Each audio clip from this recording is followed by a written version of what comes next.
خبر سامنے آئی، فتویٰ ہے بھارتی علماء کی جانب سے، وہ کہتے ہیں جو فل باڈی سکینر ہے یہ حرام ہے اور یہ نہیں کرانا چاہیے جسم کا. دیکھیں بات سنیں، انہی باتوں نے برباد کیا ہے. میں آپ کو ایک چھوٹی سی بات بتاؤں، آج سپر پاور امریکہ ہے، کوئی مرضی جتنا مرضی بک بک کر لے، ان کو پتہ ہی نہیں اس کی مائٹ کیا ہے، سائز کیا ہے وہ آپ کو اچھا لگے نہ لگے، ٹھیک ہے. اس سے پہلے سپر پاور کون تھا؟ Great Britain, England. اس سے پہلے کون تھا سپر پاور؟ مسلمان. ان کو ایک فتوے نے برباد کیا تھا. کیا کہہ رہا ہوں میں؟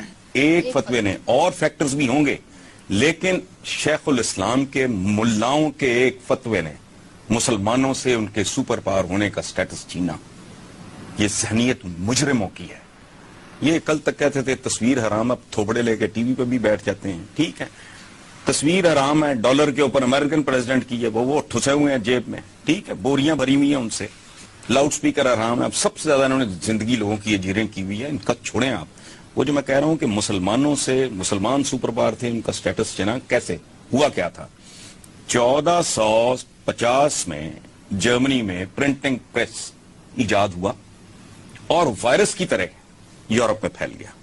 یہ بہت بڑا انقلاب تھا حصول علم کے حوالے سے. ٹھیک ہے، ٹرکی میں شیخ الاسلام میرے سامنے آ جائے تو میں پتہ نہیں کیا کروں اس کے ساتھ. اس نے کہا یہ غیر اسلامی ہے، پرنٹنگ پریس. اس جاہل نے فتویٰ دیا. اب کیا ہوا؟ 250 سال پرنٹنگ پریس بینڈ رہا ٹرکی میں. ویسٹ میں نالج پھیلتا چلا گیا. وہ 250 240 سال آگے نکل گیا ویسٹ. ٹرکی وہیں منجمد ہو گیا. اور نتیجتاً پھر وہ فرسٹ ورلڈ وار میں فیصلہ غلط ہوا، وہ اور کہانی ہے. لیکن ایک فتوے نے، یہ جو کہتے ہیں نا سالہ ایک مچھر ہے نا انڈین فلم کا، ایک فتویٰ. اور میں آپ کو بتاؤں یہ سائنس اور ٹیکنالوجی، اس کو ریزسٹ کرنا، ان کو برباد کر کے گزر جائے گی ٹیکنالوجی. کدھر رہ گئی ہے؟ کل کی بات ہے نا، ضیاء الحق کہتا تھا چنا لو، دوپٹہ لو. اب کدھر ہیں نیوز ریڈر؟ کدھر گئے دوپٹے؟ کیٹ واکیں دیکھ کے میرے جیسا بندہ بعض اوقات امبیرسڈ فیل کرتا ہے کہ یار یہ کیا ہو رہا ہے. نکل گئی نا بات ہاتھ سے. اچھا اب دیکھو ایک اور بات، 1857 کی جسے جنگ آزادی کہتے ہیں ہم. سائنس اور ٹیکنالوجی بڑی بھیانک چیز ہے.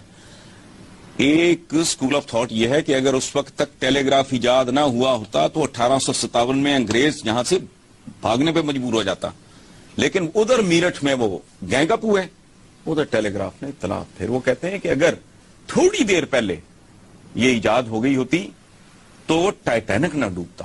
اور سائنس اور ٹیکنالوجی میں پیادوں پہ فتح پائی ان لوگوں نے جنہوں نے پہلی بار گھوڑے کو جنگی مشین کے طور پہ استعمال کیا. پھر ان گھوڑ سواروں پہ ان گھوڑ سواروں نے فتح پائی جنہوں نے سب سے پہلے کاٹھی اور لگام ایجاد کی، اور وہ جنگی مشین کی منووربلٹی. بابر ابراہیم لودھی سے زیادہ بہادر نہیں تھا، نہ رانا سانگا بابر سے کم بہادر تھا. اس کا وہ اپنی زندگی میں دیو مالائی کردار بن چکا تھا. ابراہیم لودھی شیروں کی طرح لڑتا ہوا میدان میں مرا. ایج کیا تھا بابر کا؟ ٹیکنالوجی، توپ خانہ. سو یہ جو فتویٰ بازی ہے نا اس طرح کی، وہ کیا کہتے ہیں، یہ سکین جو ہے یہ غیر اسلامی. ان کی حیثیت کیا ہے؟ یہ تو کہتے ہیں کسی کو خون دینا بھی حرام ہے، وہ بھی حرام ہے، وہ بھی حلال ہے. زندگیاں حرام انہوں نے کر دی حرام حلال کے چکر میں. لیکن چھوڑو، ٹیکنالوجی کا یہ کچھ نہیں بگاڑ سکتا.